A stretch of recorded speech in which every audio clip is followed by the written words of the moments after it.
안녕하십니까, 김성전입니다. 오늘은 여러분들에게 공격 중단점이라는 개념을 설명드리도록 하겠습니다. 이제 오늘부터는 여러분들께 군사계에 있어서의 중요한 것들 하나하나를 개념적으로 설명해 드리도록 하겠습니다. 제가 오늘 공격 중단점에 대해서 설명드리는 이유는 앞에도 방송했던 것처럼 한국에서 항공모함을 갖고자 하는 사람들이 알아야 할 기본 개념이기 때문입니다. 일단 공격 중단점을 사용했던 사람 중에 대표적인 사람으로서 일본 군대의 이시하라 간지라는 사람을 먼저 소개를 해드리겠습니다. 그리고 공격 중단점에 대해서 개념을 가장 잘 아는 사람은 바로 우리나라가 자랑하는 이순신 장군입니다. 그리고 나폴레옹, 그 다음에 히틀러가 패배했던 원인이 바로 이 공격 중단점에 대한 개념을 이해하지 못했기 때문입니다.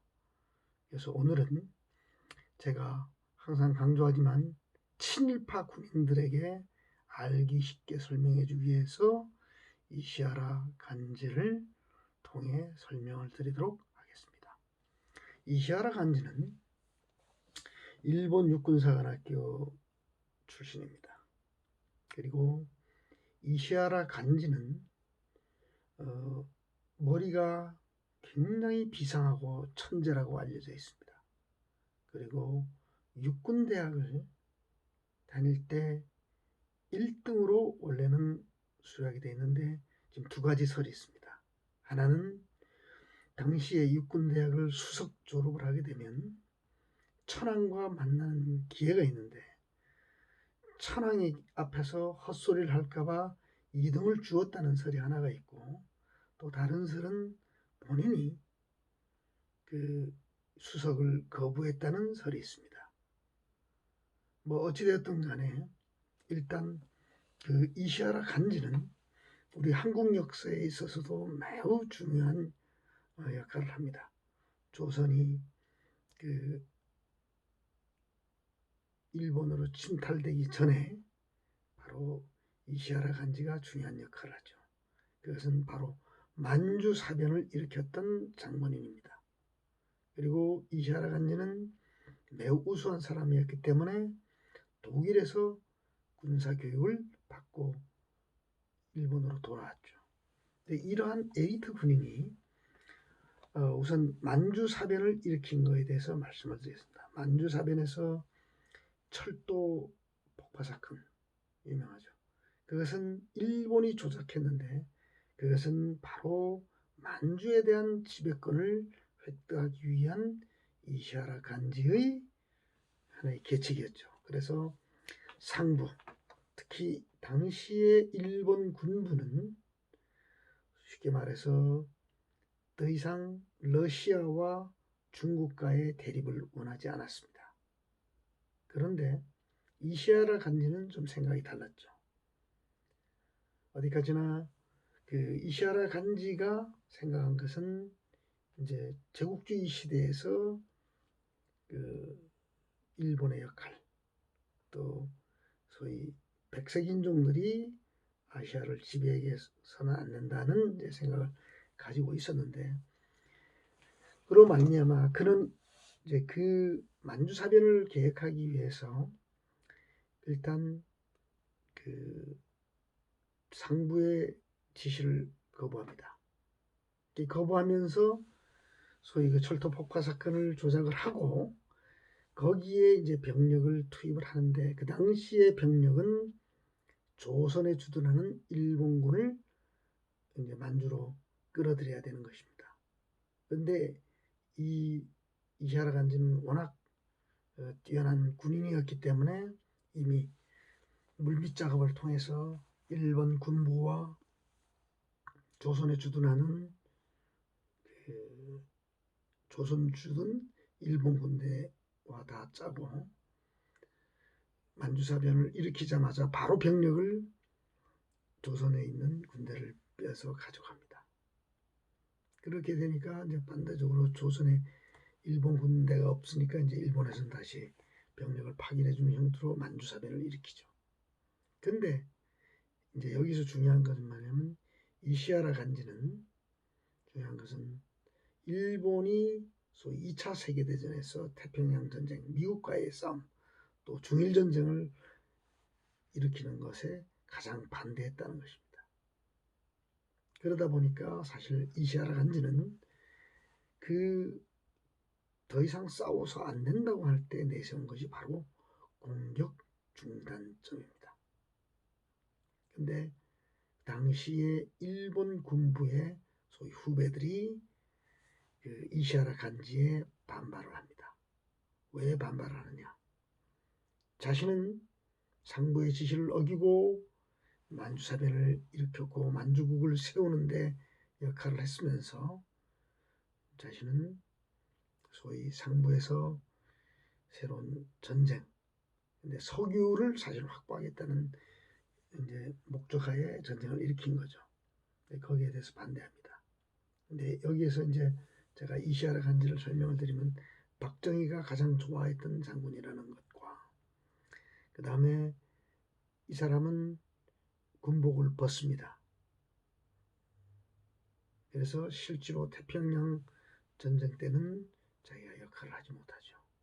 이러한 부분들에 대해서 제가 설명드리는 이유는 뭐냐면 이시하라 간지가 의외의 인물 아니겠습니까? 처음에 만주사변을 일으키고 만주국을 설립하는 데에서는 가장 중요한 역할을 했음에도 불구하고 미국과의 전쟁, 그다음에 러시아와의 전쟁, 중국과의 전쟁을 반대했다. 이 부분이 대단히 중요합니다. 왜냐하면 이시하라 간지는 독일을 유학갔다 왔죠. 당시에 독일이 어떻습니까? 1차 세계대전이 발발한 이유에 대해서 우리가 명확한 개념을 파악을 해야 됩니다. 독일이 비스마르크 외교의 특징을 이해해야 됩니다. 비스마르크는 절대 독일이 해군력을 가져서는 안 된다. 식민지를 건설해서는 안 된다. 그리고 독일은 양면전쟁을 치러서는 안 된다. 그렇기 때문에 러시아와는 동로 제보장조약, 그리고 영국과는 다투지 않기 위해서 해군력 내지 식민지를 건설하면 영국과의 대립이 일어난다. 대신 이웃 국가인 프랑스에 대해서는 가혹한 정책을 피하는 것입니다. 절제된 군사력과 절제된 외교, 굉장히 중요한 개념입니다. 그런데 우리 역사에서 또 유럽의 역사에서 보시면 나폴레옹 군대는 결국 러시아를 침공하면서 자신의 군대가 러시아에서 섬멸당하는 불운을 겪죠. 그리고 히틀러는 마찬가지 롬멜 장군의 철수여고 또 동부전선에서 룬트시테트 장군 등 많은 장군들이 동부전선에서의 러시아 침공을 반대함에도 불구하고 러시아로 침공을 했다가 거기서 괴멸당하는 독일이 패망하는 길로 가는 것입니다. 공통적으로 나타난 것이 바로 공격 중단점을 어겼다는 것이죠. 이시하라 간지는 1차 세계대전에서의 독일의 패망을 알고 있었기에 중국과의 전쟁, 러시아와의 전쟁, 미국과의 전쟁을 원하지 않았다는 겁니다. 그것은 우리가 잘 아는 일본의 유명한 장군들은 이시하라 간지와 똑같은 생각을 하는 군인들이 의외로 많았습니다. 그것은 우리가 잘 아는 야마모토 이소루쿠, 소위 해군 참모총장에 해당되죠. 그분도 미국과의 전쟁을 반대했죠. 그분도 유학파입니다. 그리고 그 유황도의 이오지마 섬의 지휘관이었던 일본의 유명한 장군 구리바야시 장군이라고 있습니다. 그 구리바야시 장군은 미국 유학도 갔다 왔었고 그 다음에 그 엘리트 군인이었고 그 미국과의 전쟁을 결사 반대했던 또 육군 장군이죠. 이러한 역사들을 볼 때 항상 군대는 자기 국력이라든가 어떤 능력에 비추어서 공격을 중단해야 하는 그 한계선을 명확하게 결정을 해야 됩니다. 그래서 여기에서 이제 우리가 이순신 장군으로 돌아와 보면은요, 이순신 장군의 절제된 군사력, 이순신 장군이 한 번도 패하지 않았다. 근데 그의 전쟁 그 전사를 꼼꼼히 살펴보면 자신이 불리한 지역에서는 절대 싸우지 않습니다. 그렇기 때문에 제가 다른 방송에도 말씀드렸던 것처럼 이순신 장군이 초창기에는 소위 수륙병진 작전을 씁니다.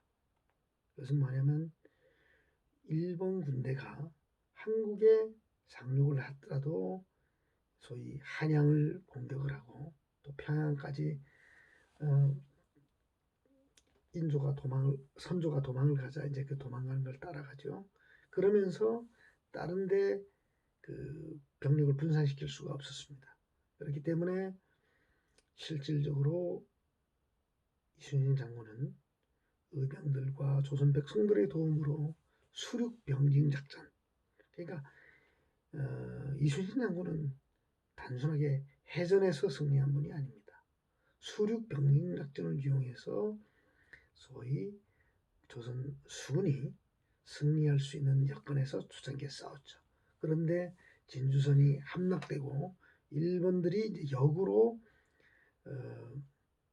이순신 장군의 수륙병진 작전을 사용합니다. 그래서 우리 남해안에 가보시면은 뭐 고성이라든가 심지어 여수 있는 데까지 일본들이 쌓았던 그 외성이 지금도 그 흔적이 남아 있습니다. 그래서 이순신 장군이 백의종군하기 직전에 일본 수군들을 소위 차단하기 위해서 출정을 요구하지만 거부했던 이유는 바로 이 공격 중단점에 대한 개념을 아셨기 때문입니다. 자, 다른 방송에도 제가 말씀을 드렸지만 조선 수군은 배가 큽니다. 무겁습니다. 판옥선입니다. 일본의 배는 작고 속도가 느리고 하나의 수송함에 불과했죠. 그러면 이순신 장군의 근거지였던 한산도에서 부산포까지 한번 출정을 한다고 가정을 해보십시오.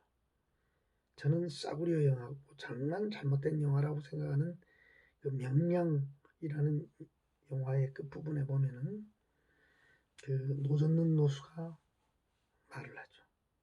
우리가 이렇게 개고생한 걸 후손들이 알아주겠냐. 굉장히 함축적 의미가 있다고 생각합니다.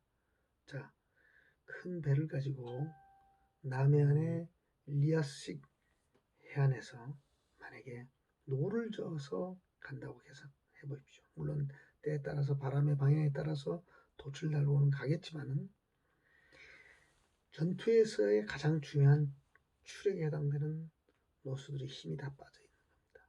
그러면 전투에 임해서 기동력을 발휘할 수가 없죠. 그러니까 출정을 못하는 겁니다. 바로 이것이 공격 중단점의 개념인 것입니다. 내가 아무 때나 나가서 싸울 수 있는 것이 아닙니다. 그리고 이순신 장군이 싸웠던 전적지들을 한번 돌아보시면 거기서는 하나의 좁은 수로인 경우가 많습니다. 만에 섬에 둘러싸여 있고 왜 그런 부분에서 싸웠겠냐? 수의 부족은 좁은 통로에서 싸우면 유리하죠. 그것은 열차에서 과거에 보면 해병대 병사 한두 사람이 육군 병사들 뒤에 아무리 많아도 둘이 싸우면 이깁니다. 왜 이기냐? 접촉 지점에서의 우세를 갖고 있기 때문에 뒤에 있는 병력들은 아무런 도움이 되지 않는다는 것이죠. 좁은 통로에서 싸우기 때문에. 이러한 부분들이 실전에도 그대로 적용되는 겁니다. 그러나 그것은 중요한 게 아니고 우리나라의 역사에 있어서 마찬가지입니다. 수나라나 당나라가 조선을 고구려를 침공을 할 때 마찬가지 고구려는 바로 전략 자체가 그 끌어들여서 싸운 경우가 많습니다. 특히 당태종이 그 대표적인 예인데, 당태종이 침략을 할 때 이 뭐 전사를 뭐 읽어보면 그런 부분이 나오죠. 이 고구려군이 철수를 하면서 풀 한 포기를 남기지 않는다. 이건 굉장히 중요합니다. 당시에 이 병력들은 소위 먹고 사는 문제를 해결해야 됩니다. 그럼 지금처럼 이송수단이 발달하지 않았기 때문에 식량이라는 것을 현지 조달하는 경우가 많았죠. 그러니까 그 식량을 현지 조달하지 못하도록 풀 한 포기 남기지 않고 다 불질러버리고 퇴각하면서 거점 방어를 해서 충분히 당나라, 수나라 전력들이 한국 고구려 지역으로 끌어들인 다음에 싸우게 되면 백전백승한다는 거죠. 바로 공격 중단점을 지키지 않는 겁니다. 그것은 나폴레옹 군대나 히틀러 군대가 당했던 것과 똑같은 겁니다. 그래서 제가 강조드리는 것은 절제된 군사력의 건설을 할 줄 알아야 된다. 항공모함도 마찬가지입니다. 죄송합니다. 이 항공모함 전단을 우리가 만든다. 그럼 우리가 상대할 적이 누구냐를 따져야 됩니다. 항공모함 전단 가지고 우리가 해적과 싸울 수는 없습니다. 그럼 항모 전단을 가지고 중국 해군과 싸우겠다. 그것은 대단한 논리적 모순입니다. 중국 해군은 미국 해군과 일본 해군이 어차피 해양 세력과 대륙 세력과의 다툼에서 대륙 세력이 보유한 해양의 전력은 해양 세력들은 반드시 막아내야 되고 봉쇄하는 전력입니다. 그것을 우리 반도국가인 한국이 그들과 무슨 대결을 하겠다? 그것은 논리적 모순입니다. 따라서 이 공격 중단점 개념을 명확하게 알아서 앞으로 항모 전단을 만든다는 이러한 논리적 도구마에 빠져서는 안 됩니다. 우리는 많은 전사를 통해서 필요 이상의 군사력을 건설하는 것은 군사력을 증강시키는 것이 아니라 오히려 감소시키고 실제 전쟁이 일어났을 때 그것은 잘못된 전략이라는 것을 우리 전사를 통해서 배울 수 있습니다. 따라서 사이비 전문가들 내지는 군사 매니아들과 같은 똑같은 생각을 해서는 안 됩니다. 군대를 기억하는 사람들은 손자가 얘기한 것처럼 국가지 대사입니다. 전쟁이라는 것은 국가지 대사입니다. 혈투와 클라우즈비츠가 말하는 결투와 같은 것입니다. 그렇기 때문에 생가사 국가 존망이 걸린 전쟁을 간단하게 생각해서 안 됩니다. 절제할 줄 알아야 됩니다. 그리고 우리의 전략을 통해서 남이 침공해 왔을 때 우리가 방어할 수 있는 단단한 전력을 만들어야 되는 겁니다. 그리고 단단한 전력을 만들었고 그 상태에서 우리가 해결할 수 없을 때는 동맹관계와 또 다른 외교력을 통해서 극복하는 것입니다. 자, 전 세계에서 그러면 군사력이 우리가 미국과 러시아, 중국과 같이 건설하겠다? 그것은 잘못된 생각입니다. 이상입니다.